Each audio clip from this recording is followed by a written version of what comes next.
Söylese kalayık, kalayık ben söylese kalayık, söylese kalayık. Армысыздар құрметті Қалибек Қуанышбаев атындағы Мемлекеттік академиялық қазақ музыкалық драма театрының көрермендері, жалпы театр өнер сүйер қауым. Сөйлесіп қалайық атты Қалеке театрының подкастының 4-ші көрсетіліміне қош келдіңіздер. Бүгінгі көрсетілімнің қонағы театр және кино актері Ержан Нұрымбет. Қош келдіңіз, Ержан. Қош келдіңіз. Қалайсыңдар? Уағалейкум ассалам. Көңіл күйіңіз қалай? Көңіл күй. Онша емес болып тұр ма? Негізі шын айту керек, Тоқтатай онда съемканы. Ержан аға бізді көп күтіп қалды. Иә, кешірім сұраймыз кішкене. Кішкене шаршаңқырап отыр. Сондықтан Ақырын сөйлеңдер. Тез. Ақырын сөйл. Асайынар болады, иә. Иә. Бізде енді жаңа сұрағанымызды подкастымызды ешқайсы көрмепсіз. Негізі көрмезбей айттыңыз ба десек те, осыған дейінгі подкасттың қонағы Алтынай апай өзіңізді ұсынды. Әріптестерінің ішінде ең бір ғажап актер және оның жаны құпия. Бәрімізге құпия, маған әріптес ретінде құпия деді. Сол кезде бір уәде беріп кеткенбіз, сол құпияны біз енді соны ашуымыз керек, тырысамыз деп. Сондай мақсатпен. Ашылмай. Жақсы, онда басқа туралы. Клейлеп басқа жаққа ауыса беріңдер, ол ашылмайды. Клейлеп бітсам дейінші. Жарайды, ендеше біз өзіміздің керемет сұрақтарымыздан бастаймыз. Құпияға ешқандай қатысы жоқ. Иә, құпияға ешқандай қатысы жоқ. Алтынай апайдан сұраған болатынбыз, сізден де сұрайық. Сіз кастинг көрдіңіз бе? Жалпы, любой кастинг көрдіңіз бе десең? Жоқ. Театрға жаңа әртістер қабылданды. Жас балалар қабылданды, жас актерлар қабылданды. Сол кастингті көрдіңіз бе? Көрдім. Көңіліңізден шықты ма кастинг? Кастингке қатысқандар көңілден шықты ма? Жоқ, ұйымдастырылу жағынан. Жоқ, сол әртістер жаңа бір жақсы. Банкет болмады, ұйымдастыру нашар екен десең бе? Жоқ, жалпы енді жас актерлардың, мысалы, 90-ға жуық актерлар келді, жас жігіттер, жас қыздар келді. 90-ға жуық болды. Таңертеңнен қара кешке дейін болды. Иә, таңертеңнен. Иә, өзіңіз худсоветтсіз ғой. Сағат 11-ге дейін болды ғой, 12-де қайттық. Мәссаған. Көңілден шықпасын, бірақ енді талаптанып келгеннен кейін бәрін көруге міндеттіміз ғой, бірақ енді ішінен теріп алдық қой енді, көзге ілінетінін ғана бәрін алған жоқ. Жалпы бұл сұрақты қойып отқан себебіміз, өзіңіз алғаш театрға өткен кезде кастинг. Сол кастинг. Есіңізде ме? Келген кезде кастингтен өткен. Сол есіңізде ме сол? Иә.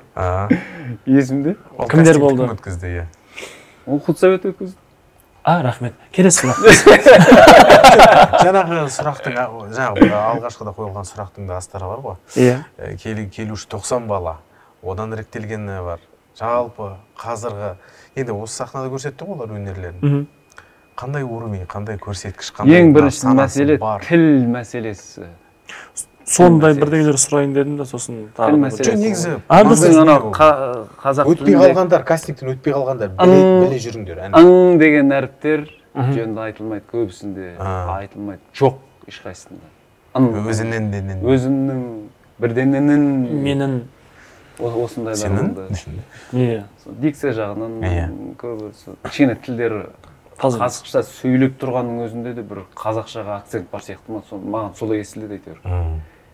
Бірдеңейді деп осындай. Жаңа. Де деген, иә. Осындай нәрселер. Біздің теледидардағы әріптестеріміздің ауруы. Иә, ол қазіргі. Радиодағы солардың ауруы. Көбісі, мысалы, әншілер. Қазіргі жастарды соған еліктейді ма деп ойлаймын. Солай сөйлеуге еліктейтін шығар. Тепі. Өйткені жаңағы келеді, кәдімгі өзіміздің былай сөйлейтін болсаң, кішкене андай бір қазақи болып естіледі. Ал анау келеді деген ол заманауи сияқты. Иә, соғанды. Осылай бола берсе бір 15 жылдан кейін қалай сөйлесші деген қажет. Иә, мысалы сен білесің ғой, иә, ана Москвада коренной москвичтар қазір мүлде мыналай сөйлеп қалған ғой, осындай. Мен осындай. Хорошо. Не дейді ол? Говор, иә. Сондайға келе жатқан сияқты жалпы.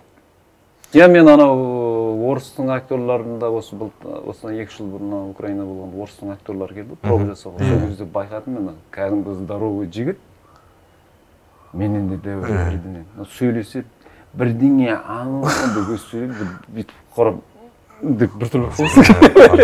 Біртүрлі болсын. Сөзің жоқ боласың. Тәпті жігіт деп. Да, бірдеңе деп болсын. Иә. Бірақ ана киноларында, спектакльдерінде ондай дүние болмайды. Ондай жоқ. Өмірде солай сөйлейді. Шамалар келгенше оны ұстап тұр, бірақ өмірде ол уже контрольден кетіп қалған. Иә. Бізде де ақындап Соған келе жатқан сияқты, сол жаңағы, иә, соған келе жатқан сияқты, иә. Біздің жаңағы мына сөйлеу мәнері екіге бөлініп кететін сияқты. Ал енді өзіңіздің алғаш театрға келгендегі сізге жасалған кастинг. Кімдер отырды, қандай талап қойылды? Шпагат жасадыңыз ба? Артқа сальто лақтырдыңыз ба? Қандай ескертулер жасадық? Иә, қандай ескертулер жасады? Жоқ, ол кезде мен бұл театрға келгенде уже 6 жылдай актер болған келдім. Иә. Негізгі нәрселерді ғана сұрадым менен. Монолог оқытты, поэзия оқытты, ән айтқызды.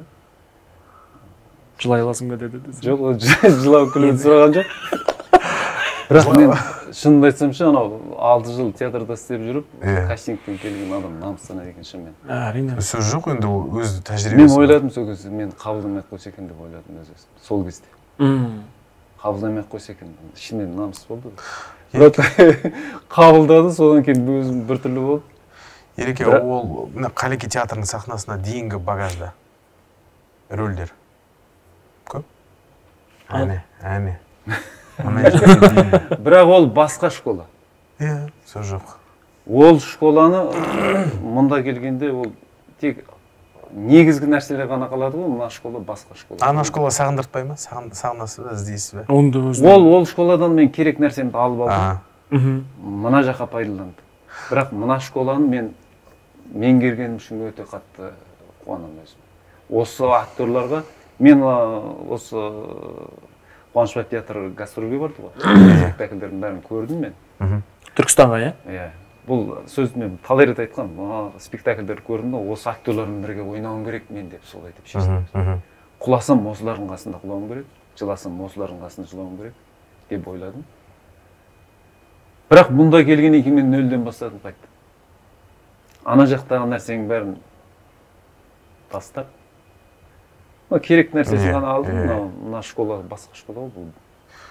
Школа туралы айтып кеттік қой. Менің білуімше, осы біз Кенесары Күнімжанмен Түркияға гастрольге барған кезімізде, сонда сіздің бірге оқыған группаласыңыз ба Түркиядағы іздеп келді. Айдемір деген. Сонда ма? Сонда ғана біліп, жаңағы анық-қанығын түсіндірді де, Ержан аға бізді бәрімізге белгілі қазақстандық мектеппен қоса Түркияда да сабақ болды, сол жерде практика тәжірибе болды? Жоқ, біз Түркістан театрында түркшеде ойнадық спектакль. Түрк тілінде ойнадық. 2 спектакліміз болды, түркше ойнаған. Сонымен гастрольге бардық Турцияға. Олар шақырды бізді. Почти 40 қаласынан арылып шықты. Мәссаған, 40 қаласы. Көк түріктер деген спектакліміз болды біздің театрдың, сол Түркістан театрының паспорт. Сонымен тур ғой, кәдімгі 40 қала. Иә, әрине. 7 жыл қатарынан 7 рет бардық қойшым. Әр барғанда 1 айдан. Күшті. Бізді көк түріктерді қояқшы. Қояқшы. Түрікше қойсаңдар барасыңдар. Түрікше ма? Жоқ, дайынбыз десек. Оның түрікше қойған, бізге түрікше сөйлеу оңай болғаны, біз Қазақ түрік университетінде оқыдық. Бізде түрік тілі 1 жыл оқытылады. Одан кәдімгі мемлекеттік емтихан тапсырдық. Түрікше кәдімгі сөйлесін. Ал қазір түрікшеден? Жоқ, қазір. Сөйлемегеннен кейін ұмытып қаласың. Қазір Каршия жаттыңыз? Каршия емес, қазір моңғолша жаттыңыз. Моңғолша демекші, моңғолша да сөйледі бір фильмде, моңғолша. Бірақ ағылшынша қарағанда моңғолша оңай ма деп қалдым. Ағылшыншаға да біраз неше түрлі пробалар келіп тұрады ғой. Оны сырдық талай, мен бір оператор жұмыс атқарғанбыз. Сен аудармашы болған. Жұмыс жасадық, иә. Енді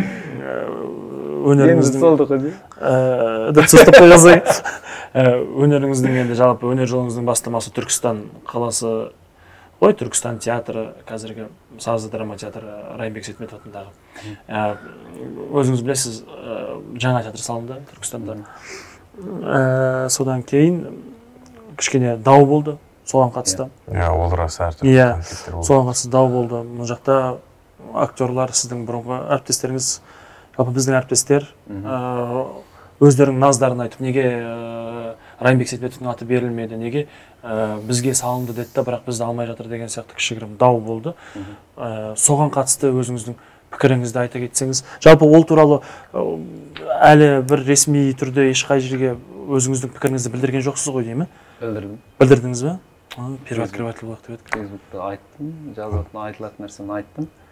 Енді Түркістанда сол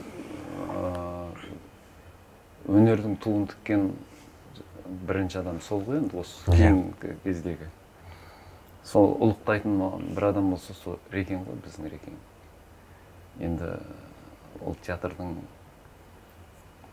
мен ойладым, жарайды, сол театрдың труппасын апармайса да, сол атты берілген дұрыс жаңа театрға. Аты жалғас, ісі жалғасын. Менің өзім пікірім, егер біз сол жақтан кәдімгі кәсіби басқа жақтан актерларды алып келеміз деп солай ой болатын болса, жарайды, мына театрдың актерларын кастингпен алсын, аттестациямен алсын.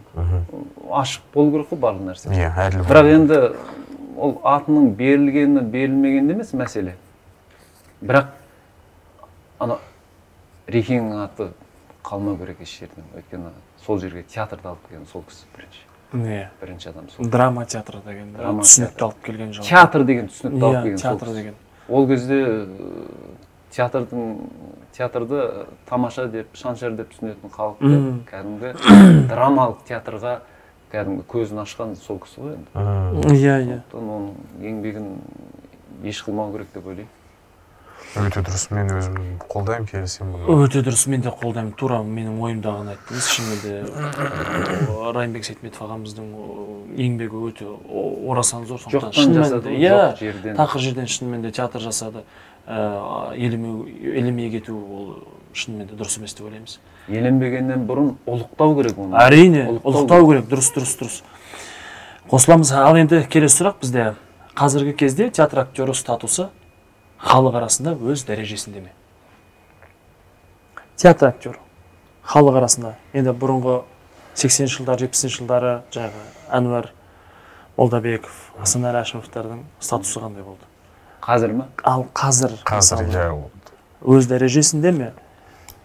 Қазір өз дәрежесінде болмаса неліктен? Ол Асанәлі ағамыздың, Әнуар Молдабековтың замандағы театрмен, ол кездегі заман мен қазіргі заман салыстыруға болмайды. Ол кезде, мысал үшін, телевидение деген ең шыққан кез. Театрдың ел өркендеген кезі. Өркендеп жатқан кезі. Одан басқа нәрсе. Қазіргімен салыстыруға болмайды. Қазір телевидение бар, бізде интернет бар. Бәрі бізде информация өте көп. Сондықтан көп адам оңай нәрсеге жүгіреді. Қолда тұрған. Театрға келсе, театрға келген адам ішін бәрін қозғап, басын ауырту үшін келеді. Көріп, ойланып, басын ауыртып, неге бұлай деп өз-өзіне сұрақ қойып кетеді. Мынада дайын тұр ғой бәрі. Ашады, қарайды. Ол оңайырақ. Сол үшін ешкім қазір басын ауыртқысы келмейді. Театрға көп адамның келгісі келмейтін сол. Театрға ішкі мәдениеті бар адам келеді. Ішкі мәдениеті бар адам келеді, басқа ешкім келмейді.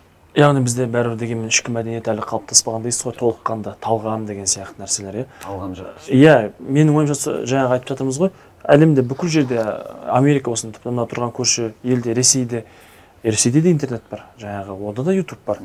Бірақ театр ешқашан ол жақта жаңағы интернет шыққаннан кейін, Instagram, Facebook желілері шыққаннан кейін театр кенде қалып қойған жоқ. Ол дәл солай жұмысын жалғастырды, дәл сондай сұраныста болды.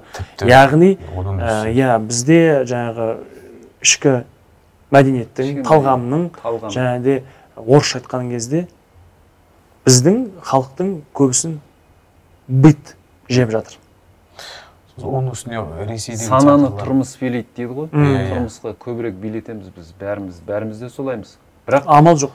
Бірақ мынау біз енді осы театр деп театрға қызмет жасағаннан кейін бәрін өлшеммен жасау керек. Тұрмысты да ұмытпау керек. Өнерді де ұмытпау керек, рухани жақты да ұмытпау керек. Бәрін тең ұстау керек, бәрі тепе-теңдік болу керек, баланс болу керек. Сол балансты ұстай алған адам театр актері бола алады дейсіз ғой. Баланс болу керек барлық нәрсе. Жақсы, жалпы қазір актер десе,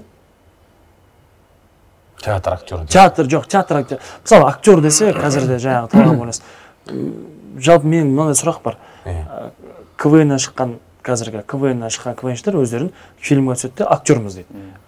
Болмаса тағы да жалпы ешқайда шықпай, мысалы оқымаған, бірақ енді киноға түсіп жүргендер де актер болады.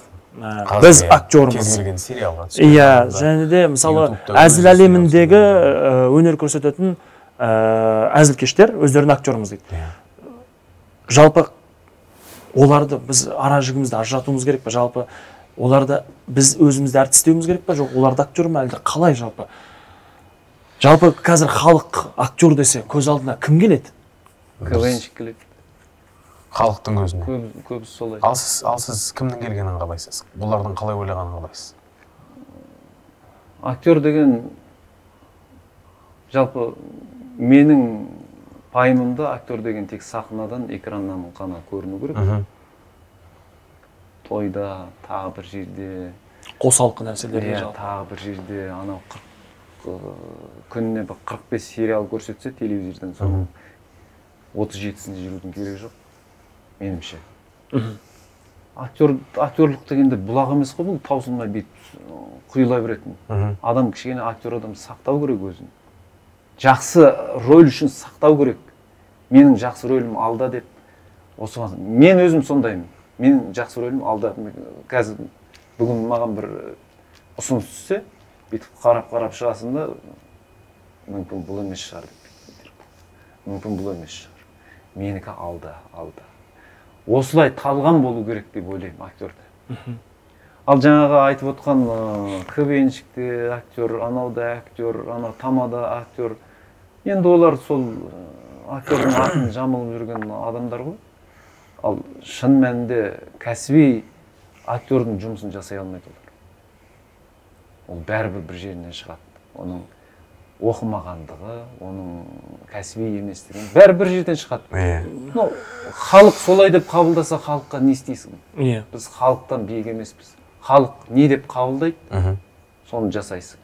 Бірақ енді біз халықтың талғамын өсіретін де бізбіз.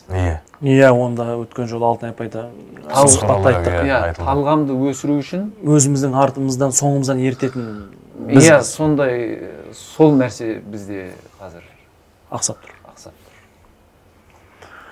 Иә. Бұл актер туралы ойды қазір олды интернет деген дүние, оның ішіндегі видеолардың барлығы вирус. Дулыға ағаның осы туралы айтқан бір жақсы пікір бар. Қазір интернетте шарлап кетті. Және оны әсіресе театр әртістері қатты қолдауда. Актер деген дүние, актер деген жалпы атақтың құны сондай арзандап кетті. Оны кез келген адам өзіне төсбелгі тағы салады. Иә, әншіде астына әнші, актерді. Әнші жүріп. Әншінің артынан қыстыра салатын жаңағы қосалқы дүние сияқты. Не болып кетті ол сөзді? Кез келген тамаданың қасына жабыстыра салатын, әншінің қасына, біреудің продюсердің қасына жабыстыра салатын бұл ойыншық па? Бұл ғылыми мамандық қой бұл. Ғылым ғой бұл, актерлік деген. Зерттейміз ғой біз алғай. Біреудің мінезін зерттейсің, біреудің әдетін зерттейсің. Бұның бәрі әншейін нәрсе емес қой. Біреулер жазатын шығар, біз жазбаймыз. Біздің зерттеуіміздің бәрі мына жерде. Жүрек, ми, жүрек дегендей нәрсе ғой. Еріккеннің ермек емес дейсің жалпы. Өте жақсы жауап. Енді жалпы өнердегі басты ұстанымыңыз және халыққа не бергіңіз келеді?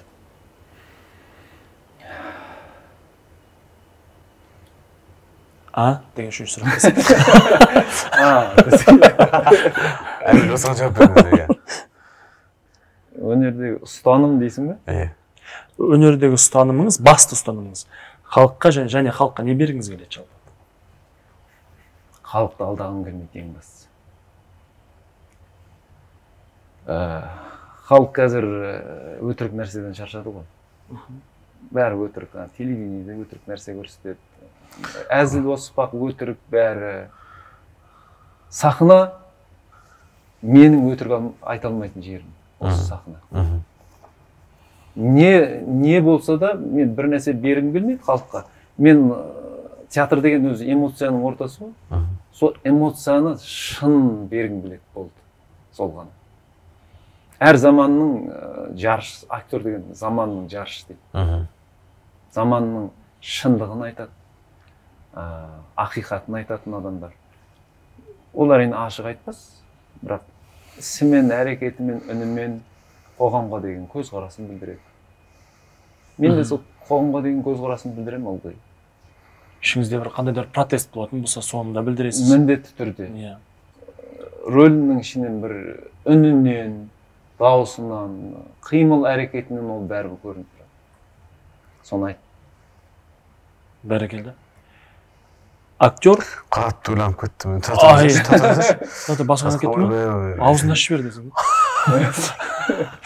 Жарасы ойланып кеттім, біраз ойға кетіп қалдым. Актер өнер тапқыш болу керек. Актерге мінез керек. Актер бір толк бір аяқтасың да өтірік. Берілсің аузына келген дұрыс. Ержан Нұрымбет. Актер Ержан Нұрымбеттің мінезі қандай? Мінезі күшті жалғастырып жүрмей сен? Мінезі нашар.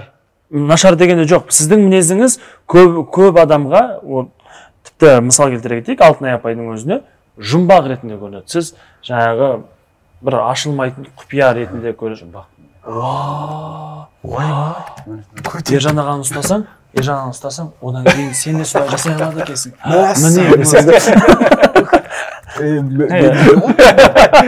Сен жарамайсың. Жоқ, ол үшін кішкене терлеу керек.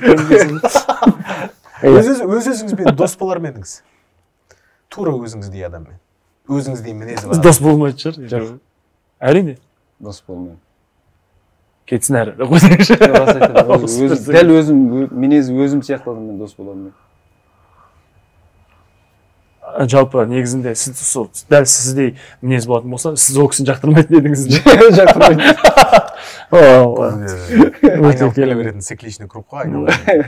Неге өйткені олай, өйткені былай. Соңғы рет бір қатты сізге әсер еткен кинотеатрда көрген фильміңіз? Кинотеатрдан көрген жоқпын. Неден көрдім? Үйден. 1+1-ді көрдім қайтадан. Француздардан. Иә. Ал жалпы сіз кинотеатрға баруды ұнатасыз ба? Кинотеатрға барып, фильм көруді ұнатасыз ба? Бүйтейікші. Жай ғана фильм көрмейсіз, өзіңіз ойнаған фильмдерді кинотеатрда көрген ұнатасыз. Көрмеймін. Бүйтіп отырып көрмеймін. Ол енді неге дегенде бар ғой. Мен мысалы өзімді солай істеймін. Мысалы мен өзімнің дауысымды, мысалы осы подкастты көріп отырмын ғой, өзімді соншалықты жек көріп отырмын. Жоқ, мен адамның маған өзімнің түрімде, дауысымда, киімімде ұнайды. Жоқ, білмеймін, сол білім тұрады сенен. Жоқ, 70% мен ойлаймын, адам өзі қысылады, өзін сырттан көрген кезде. Әдеттер ма? Шығып кеткен кезде мұздай тұр, бұрғыда сон кейін видео бастайсың. Ержан ағаның ең сүйікті сөзі. Мұздай тұр, бұрғыда болады деген. Жазып қоя, иә? Күшті цитата. Мұздай тер деп жазып қоя. Теледидар көресіз бе? Жаңалық, таңғы бағдарламалар. Не бар қасы, не көрсет? Тамақ пісіру туралы таңнан кешке дейін. Қызықтырмайды. Теледидарда не қызықтырады сізді? Жануарлар туралы көрем, анда-санда. Сосын машина туралы көрем. Машина туралы? Автомобильдер. Не бар ғой, не дейтін еді әлгі? Ескі машиналарды жөндеп. Реставрация жасайды. Неме еді атығылайды. Мен атын есіне түсірмейінше жалғастырмаймыз десің де. Неме еді атығылайды сол? Тачка на прокачку. Тачка на прокачку. Рахмет, Ескендер. Рахмет, Ескендер. Ескендер айтты бізге. Оператор өте мықты. Жалпы кинофестивальдер, халықаралық жобалар. Бұл енді киноға қатысатын, әсіресе үлкен картиналарға қатысатын әртістің өмірінің бір бөлігі. Кинофестивальдер, ол жаңа қызыл жолақ, судан өту, жаңа пресс-конференция, осындай кездесулер, фотоға түсіру, автограф деген сияқты. Осының барлығы неғұрлым танымал адам танымал болса, соғұрлым дүниенің барлығы көбейеді ол. Көбейеді, иә. Шаршата ма бұндай не сіздің бойыңызда бұл қалай? Кинофестивальге апарат мысалы. Сіз қызыл кілеммен өтіп бара жатқан кезде үф дейсіз бе? Ондай кинофестивальдарға көп барған емеспін өзі. Шақыртуды көп аласыз ба? Жоқ, енді сіз түскен Иә, фильмге қатысады ғой. Иә, шақыртуды аламыз, бірақ мен көп барғым келмейді. Ол дүние қызықтырмайды. Қызықтырмайды. Жаңағыдай Инстаграм парақша ашу, 50 мың подписчиктері бар. Ол енді Ержан ағанікі емес енді. Біз ана неметті, құдай ау. TikTok'та бүйтіп билеу. Жоқ, ол емес. Мен мінекей түсірілім алаңда жүрмін. Мына менің мына досым, мына режиссер бәленше. Менің құтты болсын Ақан Сатаев деген сияқты. Бір әдетім ба, фильм шықпайынша суретте салмаймын, видеода салмаймын, ешнәрсе. Әнді айтпаймын, тамақ Әнді ішпеймін. айтпаймын, тамақ ішпеймін. Демалмаймын да көзеймін. Келесі сұрақ қойшы, күшті сұрақ. Сіз үшін кино емес, кинолар. Неге қазір Қыз жібек сияқты фильмдер жоқ? Қыз жібек деген ағыркеміз. Неге жоқ дейсің ба? Қыз жібек сияқты? Сияқты. Фильмдер жоқ. Сол сұрақты мен өзіме де қоямын. Неге жоқ деп. Мүмкін режиссер жоқ шығар. Мүмкін актер жоқ шығар. Мүмкін актерлар да, режиссерлар да жоқ шығар. Сценарий да жоқ шығар. Иә, өйткені сценарий жоқ шығар мүмкін. Жалпы байқайсыздар ма? Мен өткен жолда айттым ғой, Қыз жібек фильмі. Тоғысқан жаңағы режиссерлар, актерлар, суретші, композитор, бүкіл костюм тіккендер, барлығының қандай, мүмкін бізде жалпы осындай ұлылық жоқ па бізде? Осындай керемет тандем жоқ, иә, жиналмайды. Ол тандем жинау үшін бірінші анандай ұлы адамдар болу керек қой бізде. Ғабит Мүсірепов сияқты. Ұлыларын сыйлай білу керек. Иә, ұлыларын сыйлай білу керек, және де ұлыларын анықтай білу керек. Шын мәнінде мынау ұлы кісі, мынау шын мәнінде өте керемет драматург. Бір-бірімен жарысу емес. Иә, бізде ондай ұлыға бармайық, кәдімгі, мысал үшін, бір актер шақырды ғой, мысал үшін. Иә, киноға. Иә, ұнатып тұрды актерді, осыны түсіру керек деп. Ол айтады, менің осыны условиям бар дейді. Ақшасы ғой сонда, гонорарым сәл көп емес сонда, қазір бізде көпте гонорар төленбейді ғой. Ол бүйтіп ойланады да, продюсер. Осыған ұқсайтын басқа бір актерді алып келеді. Таланты сәл төмендеу, түрі ұқсайды. Арзанырақ, бастысы сол. Арзанырақ, бастысы сол. Соны түсіреді, бит-бит, бұрап. Жобасын келтіреді. Бірақ анадай қылып бәрібір жасайды. Анау бізде көбінесе көшеден алып келіп түсіреді ғой. Иә. Сон кейде бір қарның ашады. Бәрібір актердің анау актерлік техниканы үйренбеген адам экранда көрініп тұрады бәрібір. Бәрібір көрініп тұрады. Иә, актерлықтың кәдімгі жалаңаш екен. Анау жаңағы сіз айтыпсыз ғой, нюанстары бар өзінің. Әрлейтін жері бар, киіндіреді. Анау кәдімгі анализ жасай алмайды. Иә, көрініп тұрады. Көрініп тұрады шын мәнінде. Автомат ойнағаны, анау режиссердің битесің деген көрініп тұрады. Анализ жасай алмайды өзі. Кейіпкер жасау тәсілдерін білмейді мысалы, образды жасау. Көрдіңіздер, сонда бізде жалпы бағанан бері мен сөйлесіп қалайық, халайықпен сөйлесіп қалайық, сөйлесіп қалайық.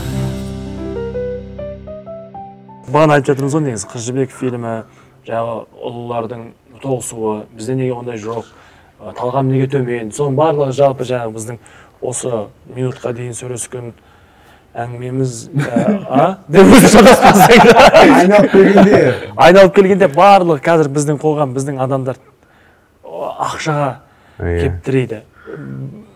Кез келген нәрсені ақша жоқ, сондықтан мына стол өстіп қозғалады. Иә, тіпті иә, столдың шайқалуына дейін ақша. Бізде тіпті денсаулықтың алдына шығып кетті ау деймін.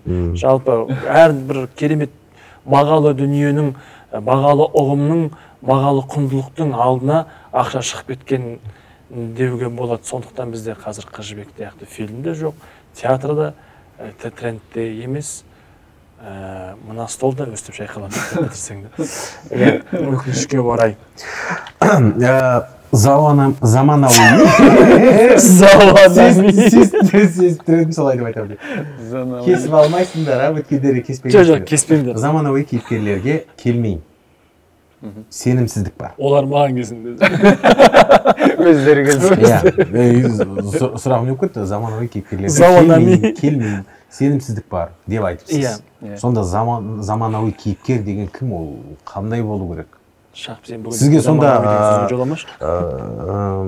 тарихи кинолар, тарихи сахнадағы кейіпкерлер жақынырақ болып тұр ғой. Иә. Жоқ, заманауи деген сіз үшін кім? Кім ол? Қалай? Өз отыра берсек. Тек иә мен жоқпын ба? Келесі сұрақ десің. Заманауи кейіпкер деген, мысалы біздің спектакльдердің ішінен заманауи кейіпкер. Тура мағынасында емес, былай кішкене тереңірек айтқан шығармын деп ойлаймын негізінде. Терең адам. Ал сендер тереңдікке бойламай өтсіңдер. Осымен жабасылар. Келесі сұрақ. Жоқ, заманауи. Қазіргі түсіріліп жатқан фильмдерге көңілім толмайды. Бізде заманауи герой бар ма қазір? Меніңше жоқ. Әсіресе заманауи сюжеттер жоқ сияқты меніңше. Заманауи геройлар жоқ, өйткені фильмдерді жалпы қарап тұрсаң, бәрі бірдей, бәрі жаңағы айтылатын нәрсесі сол, тағы да сол тұрмыс жайлы айтылады, осының жанынан шықпайды бәрі фильмдеріміздің. Тұрмыс жайлы айтады бәрі. Өйткені киноның өзін сондай сананы тұрмыс билейді дегенде, киноның өзін сондай билеп кетті. Жалпы кішкене бір жоғарылау нәрсе айтылатын меніңше герой жоқ. Кино түсіру үшін 27 тақырып бар ма әлемде? Солай ғой деймін, 27. 27 ғана тақырып бар. Одан 28 ба, 29 тақырып жоқ. Тақырып емес, сюжет линиялары. Иә, енді. Сюжеттің линиялары мысалы. 45 деген сияқты еді оны. 45 па? 27 ма? Айту шектеулі ғой. 35 деп. Ал біз тек жаңағы тіпті фильміміздің өзінде тұрмыстан шықпай қоямыз дейсіз. Түсінікті. Түсінікті деп қол қойып қарап, мынаны апайымдар. Түсінікті. Мен жерде жалпы сұрайық деп едік. Сіз 2 сағат сахнада жүретін басты кейіпкеріңіз болсын, бір сахнаға ғана шығатын рөліңіз болсын, үлкен жауапкершілікпен, дайындықпен келесіз. Соның арқасында көрермен ойыннан, жүрегінен ерекше орын аласыз. Оның ішінде комедиялық образдарыңыз туралы айтсаңыз. Мысалға, Гамар жоба, жұбайлар жұмбағы деп жазылып тұр. Бұл енді негізі дәл мен болмаса Шахмұрат қойғысы келген сұрақ емес, бұл біздің бір әріптес қызметкерлердің көкейінде жүрген сұрақтар деп қабылдасаңыз. Не сұрап тұрсың сонда сен? Ақша десең. Ертеңге дейін 10.000 теңге беретін енді біз біраз сіздің кейіпкерлеріңіз туралы айттық, кино және қызығушылығыңыз туралы. Ал комедия жанры. Комедия жанры маған ұнайды. Мен комедия ойнағым келеді. Иә. Бірақ менде комедиялық рөлдер жоқ менде. Мен режиссерлердің бәрі мені трагик көреді ма, солай шығар? Драмик көреді ма? Трагик. Солай көреді ма? Бірақ комедияны жақсы көремін. Мен бұрынғы театрда, Түркістан театрында комедиялық рөлдерім өте көп. Комедиялық рөл деген мынау адамды күлдіретін рөлдер ғой. Күлдіргіштерді бітіргендер ойнайды. Мына фантазияны оятуға жақсы болады. Неше түрлі нәрсені ойлап табуға. Қуақ сөздерге. Ана көрермен үшін емес, өзім үшін де. Импровизге, қолайлы, ыңғайлы. Өзіңе жақсы да, өзіме. Бірақ енді менде комедиялық рөлдер өте аз. Жалпы біздің театрда комедиялық рөлі көп актер қайсысы кім? Кімнің екемі? Жоқ, екемі емес. Мен қазір бір сұрақ қойын деп отырмын да. Бізде менің ойымша Ержан аға комедияны көп ойнайтын еді. Егерде сол адам болмағанда.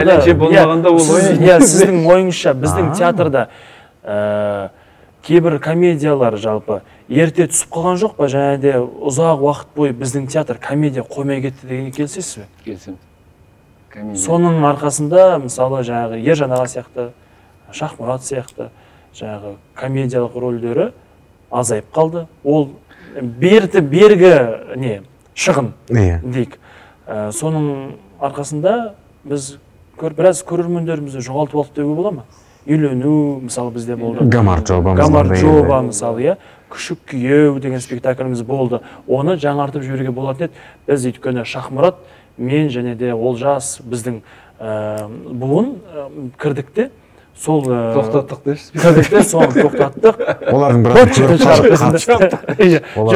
біз негізінде біз жаңа тыныс әкелген болатынбыз. Өте күшікке өте жақсы жүретін. Жаңа тыныс әкелген болатынбыз. Декорацияларын өзгертіп мысалға. Жаңадан қойып жүрген болатын еді. Соның арқасында жалпы бізде комедиялар жүрмей қалған. Күйеудің тақырыбы қазір қалай ойлайсың? Иә, тақырыбы ескі, әрине, орысша сөйлей алмайтын қазақ деген сияқты. Жоқ, бәрі орысша, қазақша сөйлей алмайды. Иә, мүмкін сол проблеманы айналдырып тығып жүруге болатын еді. Тек қана пьесаның соңынан еру емес қой. Мысалы, тіл табысқандарда да Болат аға ағылшын тілін қосты. Көп режиссердің қолында ондай нәрсені қолайлығып өзгерту. Әлімбек аға бейқыздар айдада біраз нәрсені өзгертті деген сияқты. Ол ешқандай даяшы болған жоқ, ол қыздар жаңа даярка болған жоқ, олар мүлде агроном болып кетті, инженер болып кетті ме? Ол режиссердің қолында оны қазір өзгерту қолайлық. Бейқыздар айда өте тілі өте керемет. Тілі деген енді ақ өлең.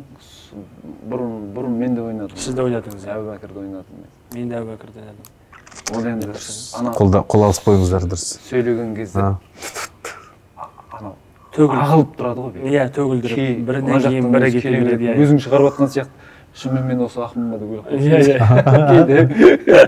Айман Шолпанымыз қандай еді? Айман Шолпан жақсы. Сол ерте түсіп қалған сияқты. Жақсы қойылған, өте жақсы комедия. Естіріңіз бе Әлімбек аға, ерте түсіп қалған сияқты. Мысалы, үйлену спектаклі. Мен бірінші үйлену спектаклін сіз бөлек ойнадыңыз, иә? Бөлек ойнадыңыз. Қартайдың ойнамай кетті. Қартайдың деп сені кіргізгендегіші маған. Қартайдың деп сені де алып тастады. Иә. Сондықтан. Сен кішкене қартайдың деп алып тастады. Жоқ, ол Болат ағаның формасы ол. Бұл спектакль. Сен кішкене қартайдың деді ғой. Қалай қалдың?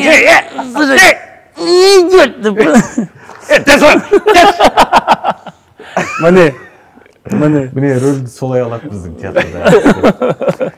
Жаңағы мұра қылып жас әртіске сөйтіп ауысады. Ол бір қасиетті дәстүр.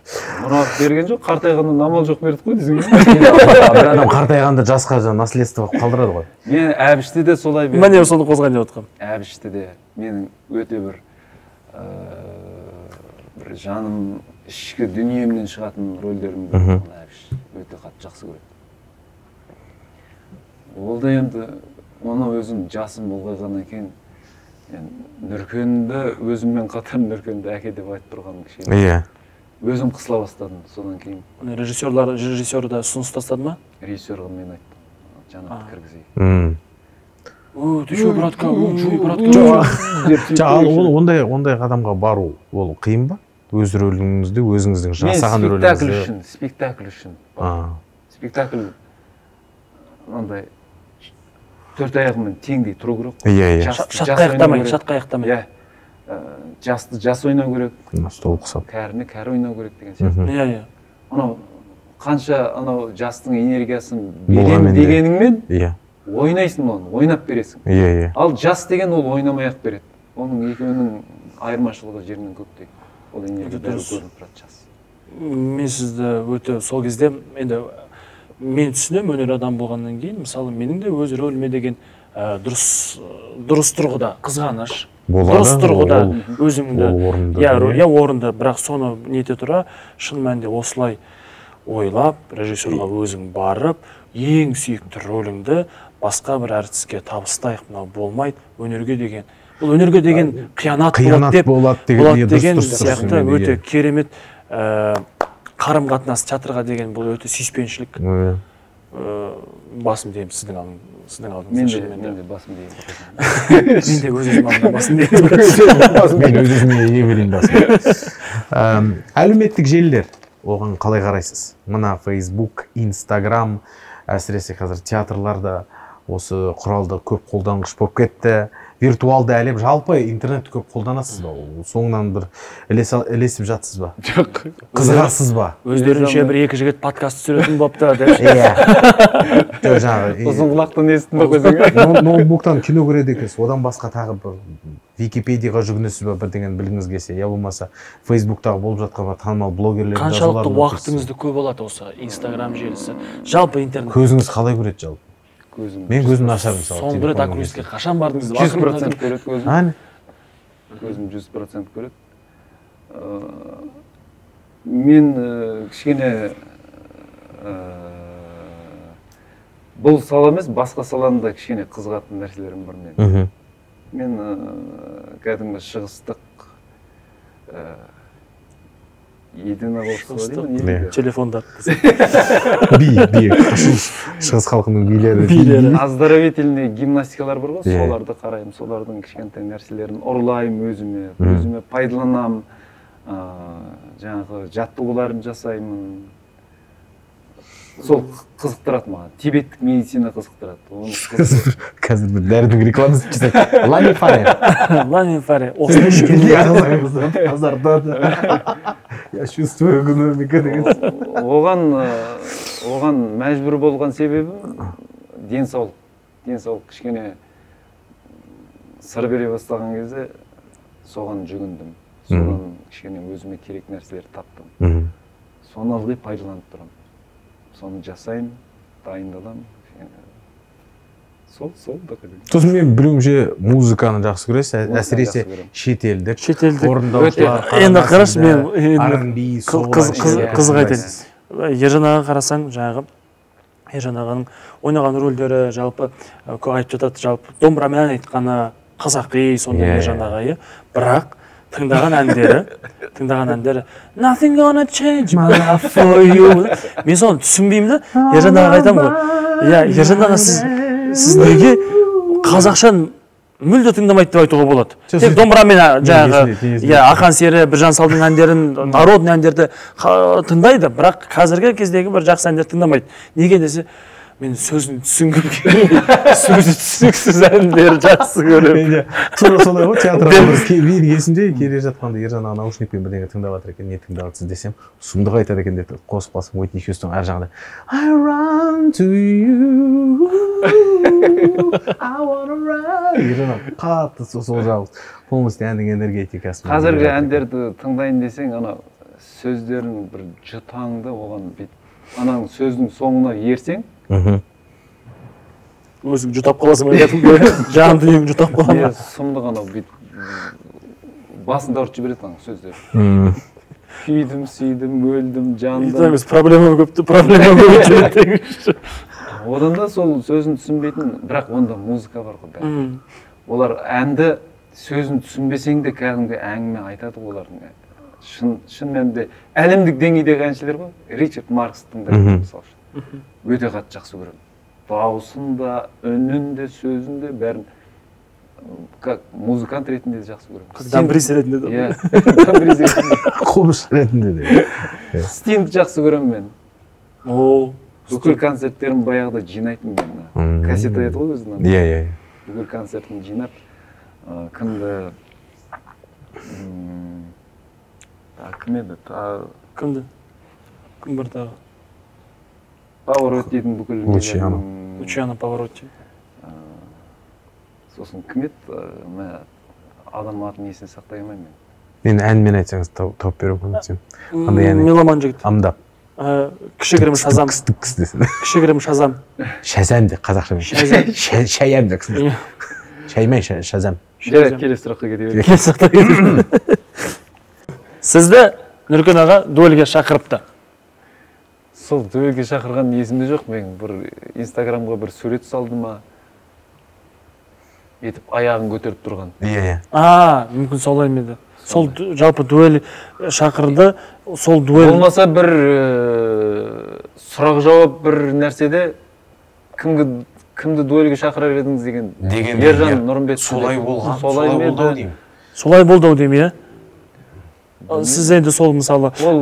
Ол өзіме кеп айтпады еш нәрсе. Әйтпесе мен келіп шығатын едім дуэльге. Жоқ, мен байқаймын, Нұркен аға бір сәті түссе, сәті түсіп қалса, бір телевидениеде болсын, болмаса тіпті Иә, Инстаграм айтып желісінде өзі болса, бір сәті түссе қалжыңдауға міндетті түрде ішінде сіз жүресіз. Иә. Ол тек қалжың болмаса да Нұркен аға, Иә. жалпы құрдасым деп Құрдасым деп қатты сізді, иә, тастамай. айтып отырады. Сіз Нұркен ағаға не бердіңіз сөйтіп? Қалай келістіңіздер? Қалай келістіңіздер? Құны қанша ондайдың өзі? Айлығымның жарысын беріп тұрамын десең. Жоқ, мен осы театрда, мен ылғи да айтамын, осы театрға келгенде мені өсірген Нұркен. Менің сыншым болған сол. Мына жерің, мен қандай рөл ойнасам да, бірнеше жасап жатсам да, мына жерің дұрыс емес, мынауың керек емес деп осылай, мені осылай жолға салып отырды. Солай өстім мен деп ойлаймын. Сондықтан оның үстіне екеуміз құрдаспыз. Қатты әзілдесеміз. Иә, оны енді жақсы білеміз негізі. Оның әзілдері енді талай жерде айтылып жүрген, маған әзілдейді. Киноны көріп жатып бірдеңе деп. Оның бәрі рас нәрсе. Ол жақсы ғой негізінде, осында құрдас болған мысалы. Сондықтан оны мен актер ретінде, сахнадағы пақыр ретінде мен соны сыйлаймын. Бәрекелді. Содан мен үлгі аламын. Сондықтан солды қойсың. Келесі сұрақты қойсаңшы. Келесі сұрақ емес, ол блиц сұрақ болсын. Блиц сұрақ. Меніңше тезірек жауап беру. Меніңше, иә.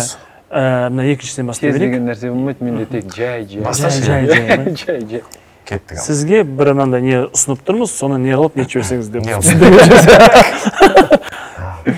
Кейіпкеріңіздің сөзін жалғастырыңыз дейді. Бізде ылғи да осындай рубрика бар. Дәстүр бар, иә. Кішкентай дәстүр бар. Әнде ғана жалғастырып жүрсеңіз. Оқы. Қайсы? Дүние тас диірмен шыр айналған.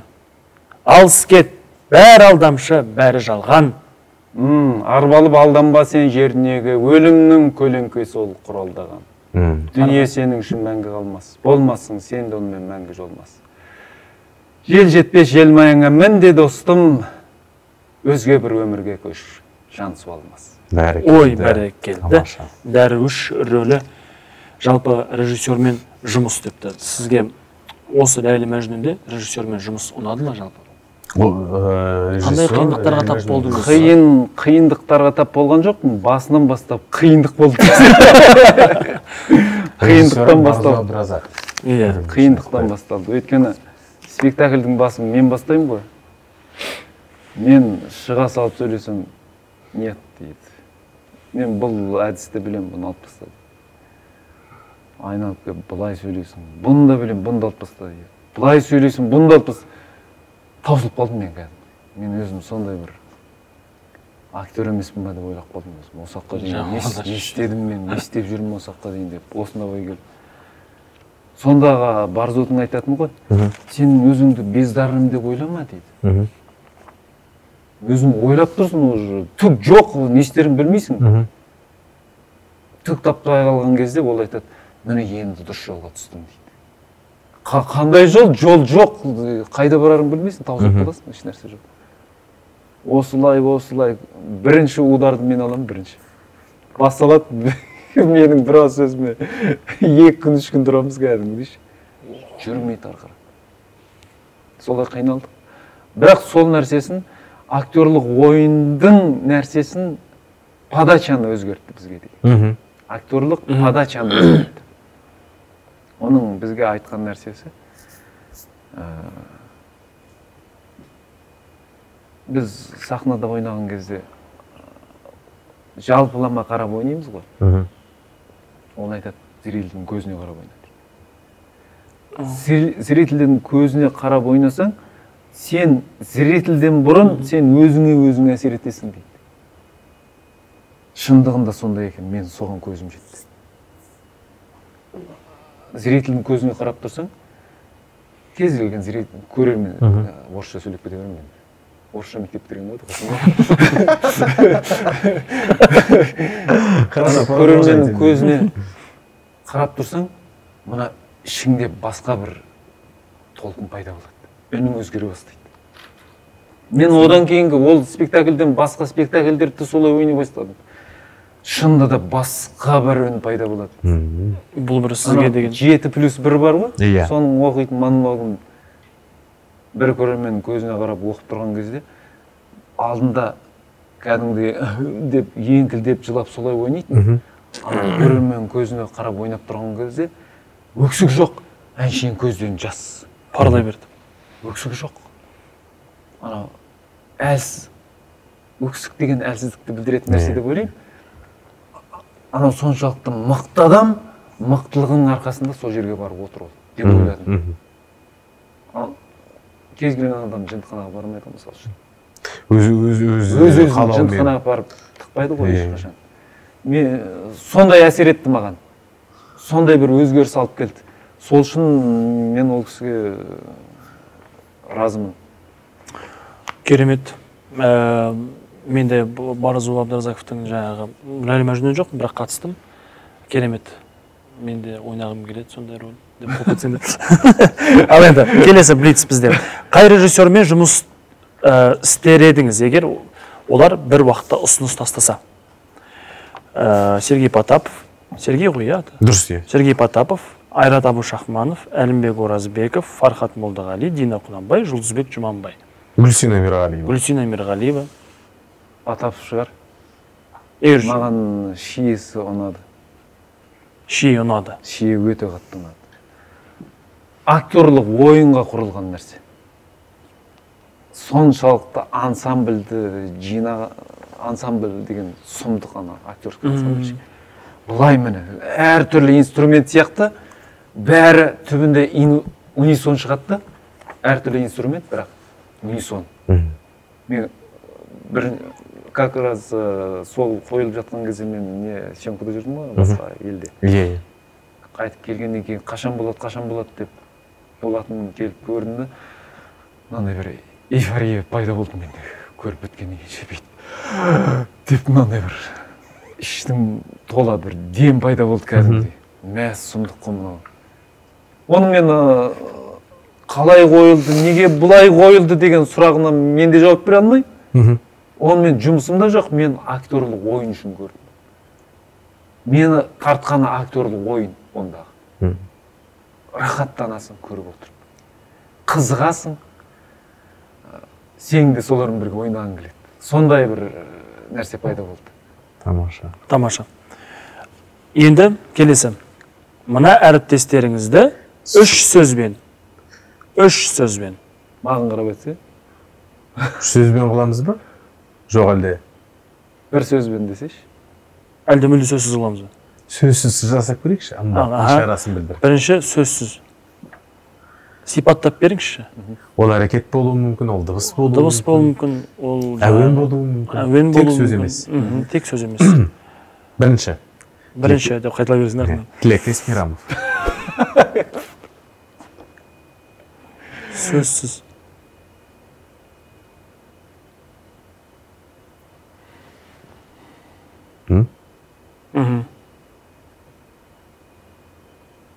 Кешке дейін отыра беремін. Кесе саға десен ба? Кеттік ары қарай. Айта ғой. Сен әріптенмайсың ба? Оқып жүрші десен. Қалшы кетіп.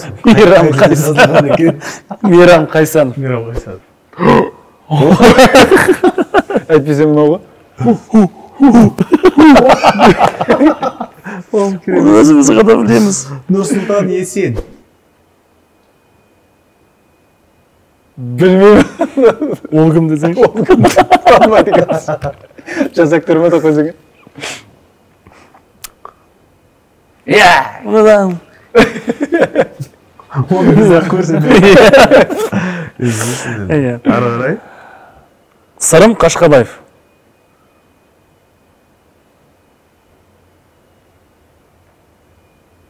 Білмеймін. Немен көрсететін білмеймін. Немен көрсететін? Сен көрсетші? Сырым Қашқабаев десе. Сөзсіз. Ез көрсетіп көрсетіп. Білмеймін. Қалай көрсетіп. Тұру керек маған.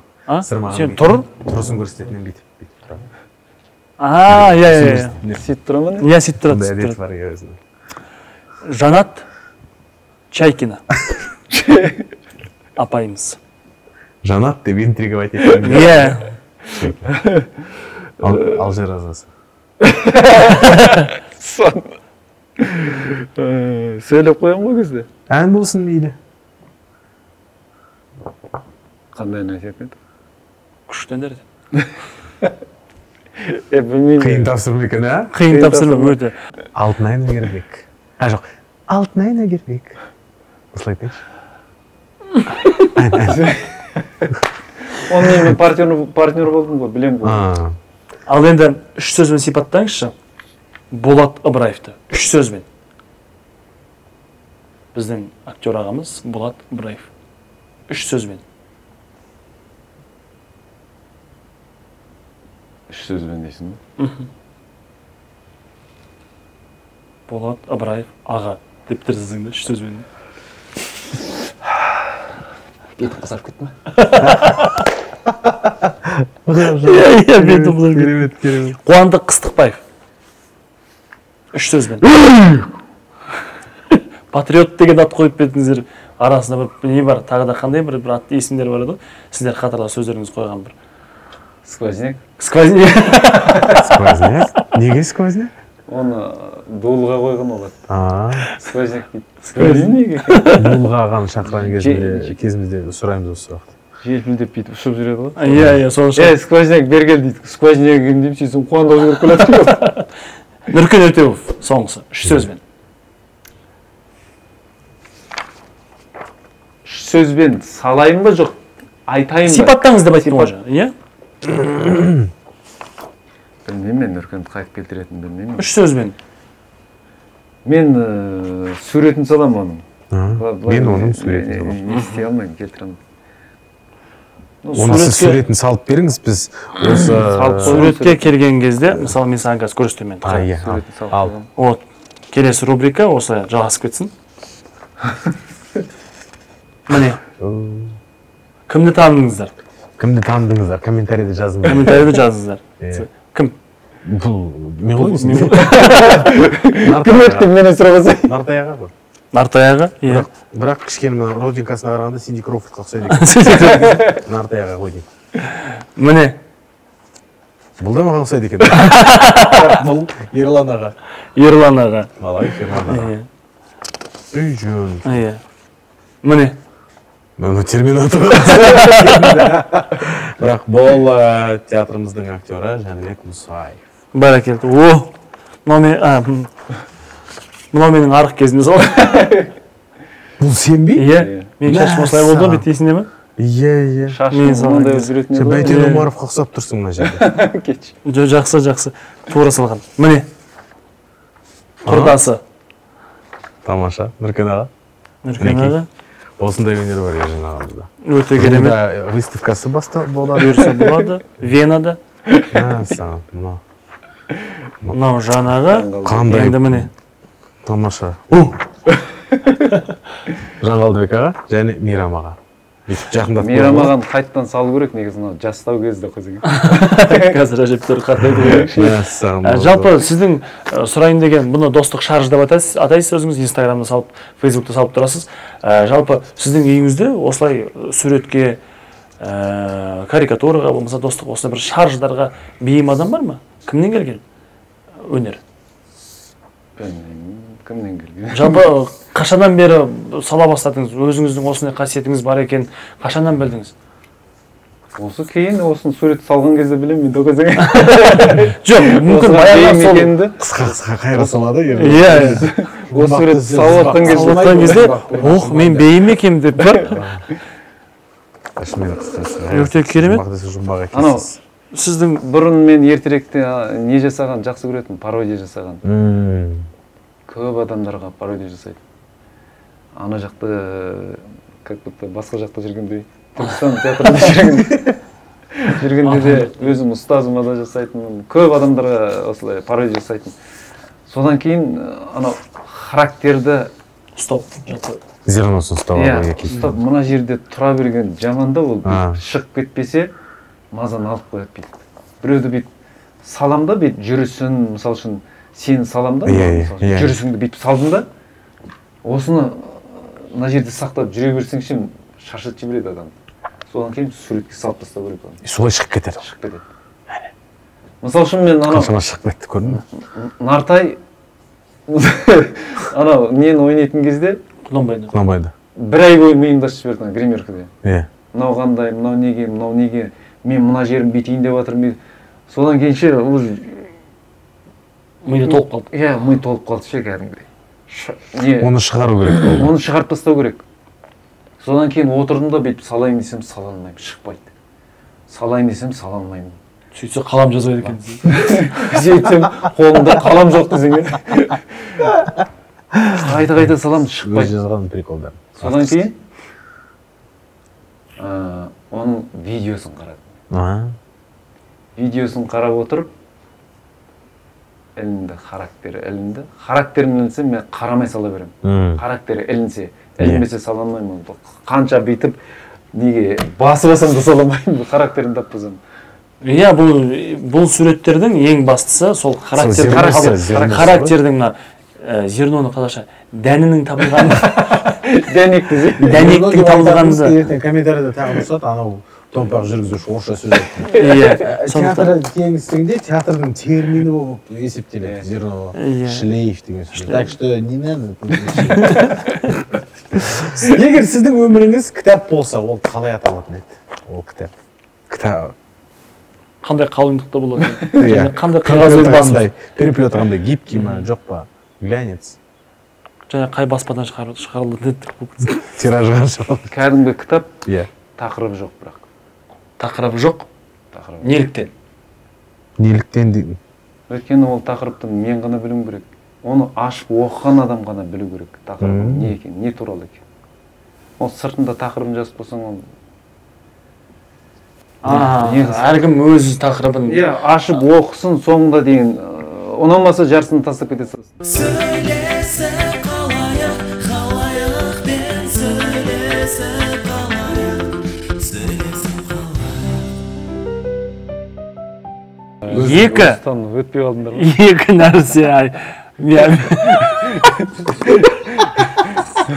Бір мезгілде екеуін де айтасың ба? Жоқ, екі мезгілде үшеуін айтам. Осымен осы жерге. У меня дежавю. Өйткені біз екі рет тоқтадық, үшінші рет тоқтадық, үш рет тоқтадық осы жерге. Міне. Әбіш немесе Нәпіл. Әбіш, Нәпіл. Әбіл десе де екі. Мирас өтіп барады. Әбіл қойды. Сонымен. Сонымен. Енді қазір Нәпіл ғой енді. Нәпіл. Родриго Клавдий. Родриго, мен сенде. Салыстыратын нәрсе емес қой екеуі. Блинт, Шлинт десең. Блинт немесе Оспан. Махаббат болады. Сайдағы не ескерсер? Махаббат мелодрамасы. Оспан ба әлде Блинт па жұбайлар жұмбағында? Деген сахна бар ғой. Екеуі де емес негізі. Екеуі де емес. Іштен таңдау керек бәрібір. Екеуі де емес. Жоқ, таңдаңыз. Отыра беремін мен десең де. Бұл жеке менің рубрикам, өзім білемін десең. Оспан. Мен составы болған бір рет шыққан Оспанға. Нысанбай, Әмірсана. Нысасана десеңші. Нысанбай. Жақып па, Нарша ма? Нарша. Король Карл немесе Коте? Коте. Енді фильмдеріңізден рөл айтпай қойық, түскен фильмдеріңізден. Сардар ма әлде Келін бе? Сардар ол бірінші фильм ғой бәрібір. Ыстық. Жеңіс Семсері немесе Жат? Енді бұл жерде. Жеңіс Семсері балаларға арналған. Сонда да керемет. Келмейтін нәрсе, бірақ дегенмен. Жат, иә. Сторожова застава. Немесе Талан. Сторожевая застава. Бәрекелді. Біз осы рубриканы сырмаға қолданған болатынбыз, өте қызықты болған. Осы жолда қызықты болмады. Жоқ, қызықты болды. Біз 3 рет тоқтадық осы жерге келгенде. Ақыры дегенімізге жеттік. Ал енді Шахмарат мырза, өзіңіз ары қарай жалғастыра беріңіз. Бетекші бірден көп созбай біздің көрермендерімізден келген сұрақтар алсақ. Келін киносындағы рөліңізге қаншалықты көңіліңіз толады дейді бір көрермен, аты жазылмапты. Қаншалықты көңілің толады дейді? Иә. Шамасы көңілі қатты. Өйткені менің ойымша келін киносындағы рөліңізге қаншалықты көңіліңіз толады деген сұрақтың астында келін шыққан кезде жаңағы біраз сынға ілінген, сол туралы шығар енді. Иә, сынға ілінген фильм, жалпы сондықтан содан кейін көзқарасыңыз біртүрлі болып қалған жоқ па, келін фильмі бекер-ақ түстім ба реакциядан кейін деген сияқты. Мен ол режиссермен о баста түсіріліп жатқан кезде білетінбіз оны. Оның осындай болатынын да білді. Режиссер білді осындай болатынын. Біріншіден, оған айтылатын аргументтер бұл қазақтар туралы емес. Қазақ емес бұл. Бізде қазақтың актерімен қазақ фильм түсірсе болды, қазақтар деп ойлайды. Бұл қазақтар туралы емес. Бұл біздің дәуірімізге дейінгі қанша екінші ғасыр деймін бе бірдеңе деп жазылады. Бұл анау таудың төбесінде тұратын тайпа туралы. Бұл сол тайпа туралы фантазия. Художниктің фантазировать етуге құқысы бар ғой. Иә. Мүмкін солай шығар. Мүмкін сондай халық болған деседі. Бұның түпкі идеясы Ақтан Арым Құбат деген қырғыздың режиссері. Осындай идея айтылған.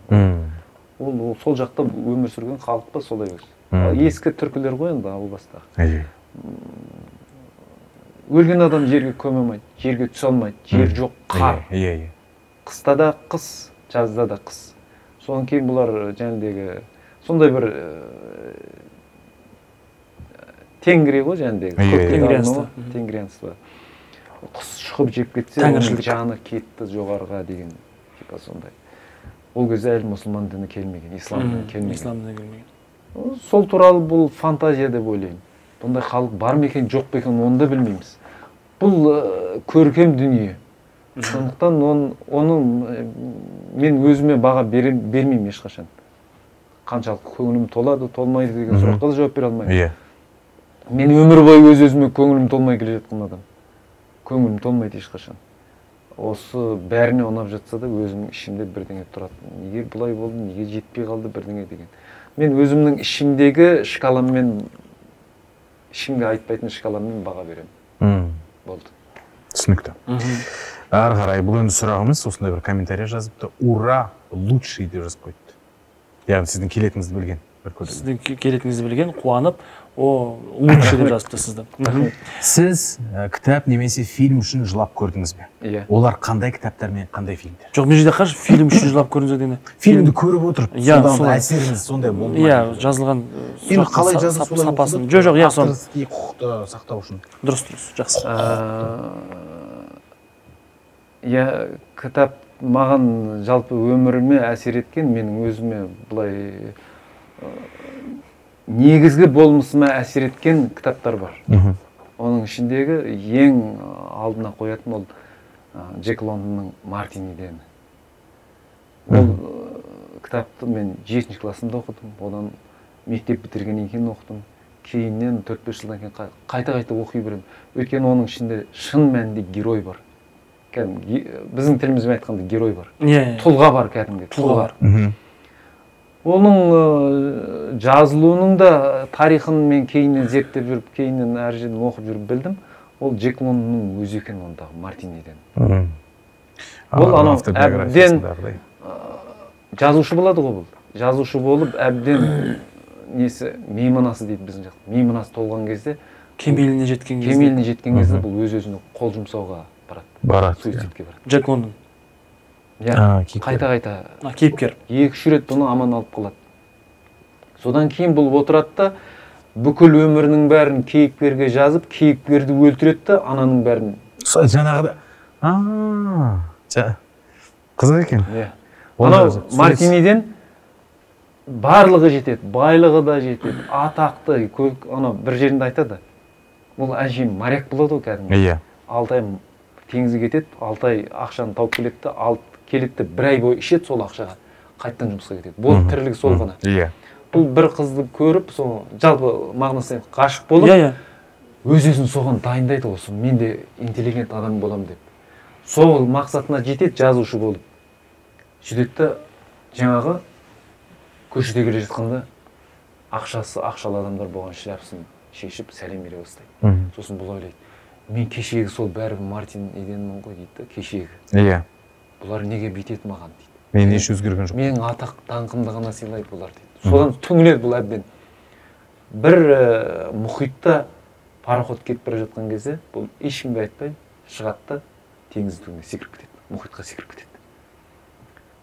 Соңында тіпті ана жанталасып өліп бара жатқан жерінде, бұны ұмытпасам Әбіш Кекілбаев қой деймін, аударған сөзден керемет. Теңізге ана тұңғиыққа кетіп бара жатқан кезде анау тыпырлай бастайды, кез келген тыпырлайды, тыпырлап әрине қайттан сөйтеді да жарымына дейін келеді да жоқ бұл дейді. Бұл рефлекс ғана дейді. Бұл өмірге деген құштарлық емес, бұл рефлекс тек дененің рефлекс. Дененің рефлекс бұл әшейін. Ауа жетпей жатыр, анау сол ғана дейді, бұл дененікі дейді, бұл өмірдікі емес, өмірге деген құштарлық. Жанның қиналуы емес. Жібереді өз-өзін, кетіп қалады теңіз түбіне. Соны оқып болған кезде мен кәдімгідей жыладым. Тоқтатамадым өз-өзімді. Қандай керемет, фильмде көп жылаймын мен енді. Сондай ма? Тез жылап қаламын. Әсіресе өзіңіз жалғыз көргенде көп жылайсыз. Кәдімгі жүрекке тиетін нәрсе болса, бірден ән тыңдасам да солай мен. Ән тыңдасам да кетіп қалады бүйтіп.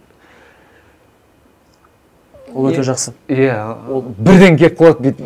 Өзің білмей қаласың, көзіңнен жас шығып кетеді бүйтіп. Ол оны шығара білу, жалпы жаңағы ол көңіл тазарып тұрады ғой сондай кезде. Біз мысалы жалпы еркектерде сондай бір ұғым қалыптасқан. Біз жыламауымыз керек. Иә, жайлы жыламауымыз керек, жылауға біз міндетті емеспіз деген.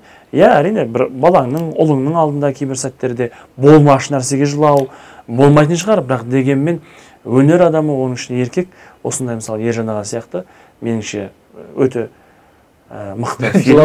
Жоқ, мықты фильм болмаса, шын мәнінде сенің жүрегіңді қозғаған, көңіліңді қозғаған, сол түбінде жатқан бір сенің бір нәрсеңді қозғаған болса, ән болмаса, фильм болмаса, кітап қозғаған болса, сол үшін, сол кейіпкер үшін, сол ән үшін сен көзінен атқып шыққан жас үшін ұялмау керек, және де ол солай болу керек негізінде. Музыка деген өте бір керемет нәрсе ғой.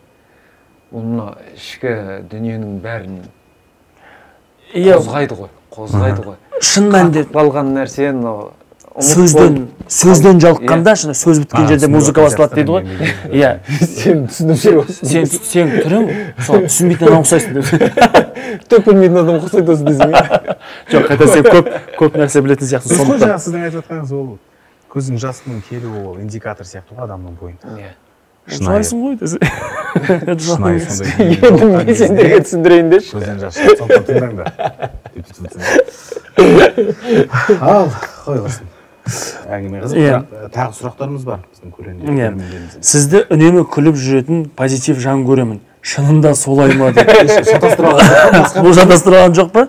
Бұл бірінші бағдарламамызға қатысты сұрақ қойып десеңдер. Жоқ, шынымен мен кешіңіздер тағы бірдеңе айта кетейінші. Иә, мен бірдеңе айта кетейінші.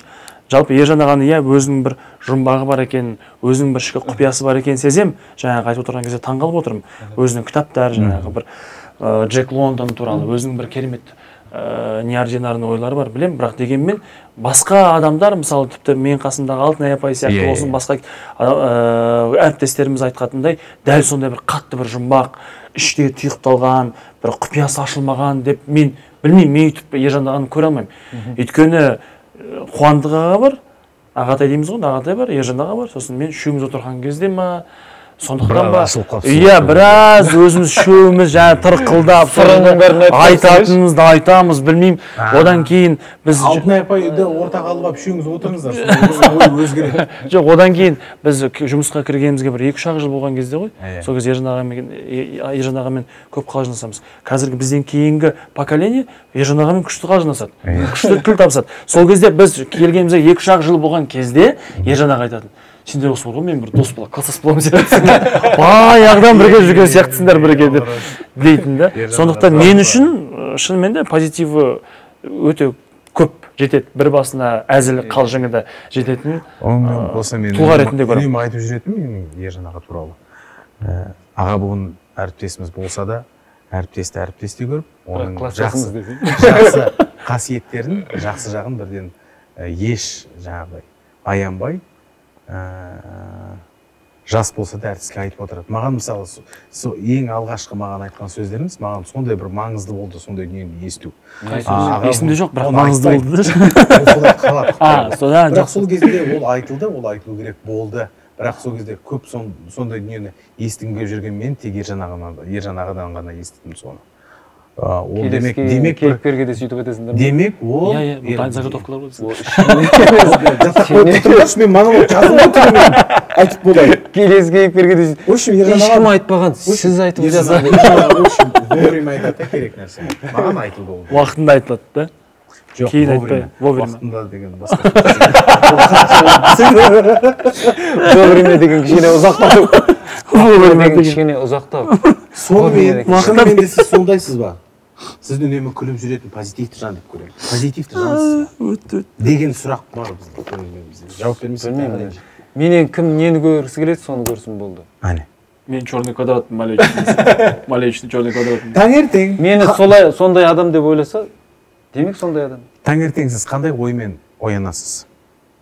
Және қандай сөзмен айтасыз? Жұмысқа бару керек деп ойлаймын. Бір жерден шықты. Иә, почти. Ал өмірдің мәні не дейді? Өнер жолына қалай келдіңіз десің. Өмірдің мәні не сіз үшін? Өмірдің мәні адам болып қалу шығар. Қандай қиыншылық болмаса, қандай жағдайда адам болып қалуға тырысу керек қой болды. Өте дұрыс. Адам болып қалам деп. Мен үшін дұрыс. Енді уәде бермеймін да қызыңа. Гарантия жоқ оған. Ешкім уәде бермейді. Әрине ешкім уәде бермейді. Бірақ адам болып қалуға тырысам барлық кезде. Адам болып келдім өмірге, адам болып кету арманым деген керемет қағида. Енді актер болып тарихта қалармыз, қалмаспыз, ол бір құдай бірақ адам болып қалу керек бәрібір. Өте жақсы, өте жақсы. Көрермендер тағы мынандай тілек жазыпты, сізді Голливудта көргім келеді дейді. Сол сияқты тағы да бір біздің көрерменіміз Қуаныш Жалғасов деген көрерменіміз. Ержан аға сұрақ, спектакль болар кезде тамағыңыз ауырған кездер болды ма дейді. Жоқ дейінші, конечно. Тамақ деген не болды? Тамақ деген не? Ауырады тамақ. Бірақ сахнаның бір сондай бір киесі болады ғой, киесі дейміз ба, бір энергиясы болады ғой. Энергиясы, иә. Сахнаға ауырып тұрған тамақ сахнаға шыққан кезде білінбей кетеді. Ең басы мына жерді ғой, мына жерін болды бітті ауырмайды десең ауырмайды ол. Сондықтан Қуаныш Жалғасов абай болыңыз. Қуаныш Жалғасов тағы да бір сұрақ қойыпты. Сіздің ұстазыңыз Райымбек Сейтметов көбінесе Қалеки сияқты театрға Жүргеновті, Шабытты бітіру керек деп жатады. Ал сіз Қалеки театрына кастингпен кірдіңіз бе дейді. Оны айтып кеттік. Кешіріңіздер. Жарайды. Кешіріңіз. Мен өзімді қатты ақылды деп ойлағам. Шақыртумен келдім оның үстіне. Шақыртумен келдім. Бірақ шақыртумен келіп кастинг тапсырдым. Қалай болды сонда? Сізді кастингке шақырған ғой. Сізді кастингте көргіміз келеді деп. Біздің кастингтің гүлі болыңызшы деп. Біздің енді ылғи да қояды өзіміздің сұрақ. Жоқ. Вообще сұрақ қоймады бізге. 3 кітап, 3 спектакль. 3 тетрадь десің. 3 қалам. 3 қалам десің. 3 кітап, 3 фильм және 3 спектакль. Қандай осы дүниелерді біздің көрермендерімізге біздің көрермендерімізге қандай спектакль көруді ұсынасыз? 3 спектакль үздік, 3 фильм, 3 кітап. Бәрі 3 тағы бір рет айтшы. Жаңа айтқан Джек Лондон. Өткенде алтын апай айтып жатқанда қыталап жазып отыр. Жоқ, Джек Лондон мен просто аты оңай. Танымыз. Сосын соны өзімде оқып бастадым, 100 жылдық жалғыздық дегенді. өте терең кітап екен. Содан кейін үшіншісі Шыңырау кәдімгі. Әбіш Кекілбаев. Сол менің үш кітабым. Фильмдерден? Иә, 3 фильм. Фильмдерден қазақтың фильмдері? Мейлі. Өзіңіз біліңіз. Индияның фильмдері болсын. Кәрістің фильмдері болсын. Кәрістің фильмдері болсын. Кесіп тастаймыз, бірақ айта береміз. Пәкістаннан келген фильм. Маған сол 1+1 ұнайды. Фильм, жақсы фильм. Содан кейін Другие деген фильм бар, ол ескі фильм. Бәріне көріңдер деп айтамын сол фильм. Маған кәдімгі шок ұстаймын сол фильмнен. Бірінші көрген кезде кәдімгі шок болған. Четвертая часть, другие. Содан кейін Другие деген ғой сен? Другие деген Д-дан басталады. Тағы қандай фильм айтсам екен?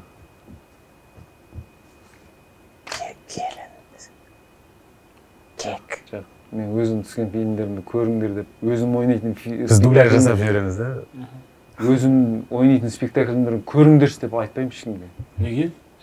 Жақсы. Ол келесі сұрақ. Сонымен, үшінші фильм? Үшінші фильм соңғы ұнаған фильм сол Джокер ұнайды маған. Джокер. Үш спектакль. Ол міндетті түрде біздің театрның спектаклі болмаса керек па? Или жоқ, болуы да мүмкін, болмауы да мүмкін. Өзіңіз білесіз. Қайсысы ұнады, соңғы кезде көргендеріңіз жоғары есіңізде қалған спектакль. Или бұл рубриканы біздің театрдың спектаклі. Көрерменге ұсынып жатқан Шие ұнайды. Шие. Ләйлі Мәжнүнді қайсың? Жоқ, Ләйлі Мәжнүн, да, жоқ, шынымен. Ол жерде тек сіз ғана ойнамайсыз ғой. Шынымен де өте көп әріптестеріңіздің. Сосын қай спектакль бар еді сізде? Міне, бар екен ғой. Тұр, екеуі де тұр. Әкел маған. Тартпасың да қызған. Содан кейін ойлана беріңіз, пока суреттер. Біз қай спектакль? көрерменге суреттер көрсетейік. Ғасырдан ұзақ күн бар бізде. Ғасыр бар, иә, ғасыр. Ғасырдан да ұзақ күн. Ғасырдан да ұзақ күн. Оның несі жоқ, бірақ Несі бар десей? несі бар. Программасы жоқ екен, бірақ суреті бар. Ревизорды ойнаған Ержан ағамыз, одан кейін жайғы нені ойнаған, Таңсықбай ойнады. Бұйырса тағы бір рөл. Бос рөл болса айтыңыздар. Бос рөл болса айтыңыздар. Ержан аға сондай. Еңлік керекте 27 рөл ойнады шынымен. Тек еңліктен басқасының бәрі ойнап шықты. Қандай бақытты әртіссіз. Түгел спектакльді өзіңіз сөйлеп жүр екенсіз ғой. Ал сонымен не істейміз? Кітап, 3 кітап айтылды. 3 фильм айтылды. 3 спектакль айтылды. 3 ән деп бітірмей өзің. Жақсы, рахмет.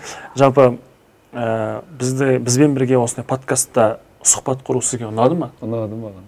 Жақсы ма? Мен басында ойлағам, не айтам сендермен бірге келіп деп. Біз де солай ойладық, не айтамыз, біз ол кісіні шақырып алып. Мен оның үстін айттым. Өткенде кімге бірінші Жасұланды көрдім. Неге шақырдыңдар мен деймін. Иә. Ең көңілсіз выпуск болады ғой деймін. Ең көңілсіз. Жоқ. Бұл жалпы бар ғой, подкаст деген. Деп бітірсесің. Өткен жолғы сияқты. Күшті бар күн. Подкаст деген ол жаңағы ол өз жанрында болу керек, бірақ бұл басқа формат. Бұл басқа формат, бұл гректің сөзі. Емін-еркін әңгіме. Емін-еркін әңгіме және келген қонаққа байланысты соған әңгіме құралады. Бұның ішіне 5 сағаттық фильм салсаңыз да өзіміз білеміз. Өзіміз білеміз, сондықтан өте жақсы болды деп ойлаймын, меніңше оригинальны. Ұнады маған, әңгімелерің, сұрақтарың.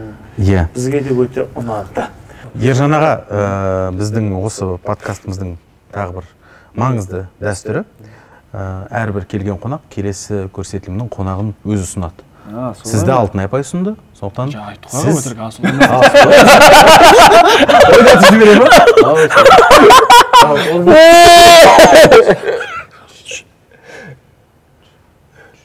Естейсіздер ме? Бірінші рет естігендей болыңдар деп айттым ғой. Да? Сол үшідік па? Қайтан қойған.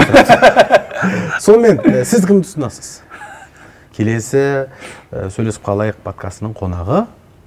Ол жерде ол кісінің суреті бар ма? Менің құрдасым. Сен түсіндің ғой. Нұркен Өтеуіл. Ой, бәрекелді. Бәсе. Нұркен аға, келесі қонағымыз сіз боласыз. Жаңағы Абайлаңыз. Біз қараңғы жерге шақырамыз. Нұркен аға, сіз Ержан ағаны дуэльге шақырған болатынсыз.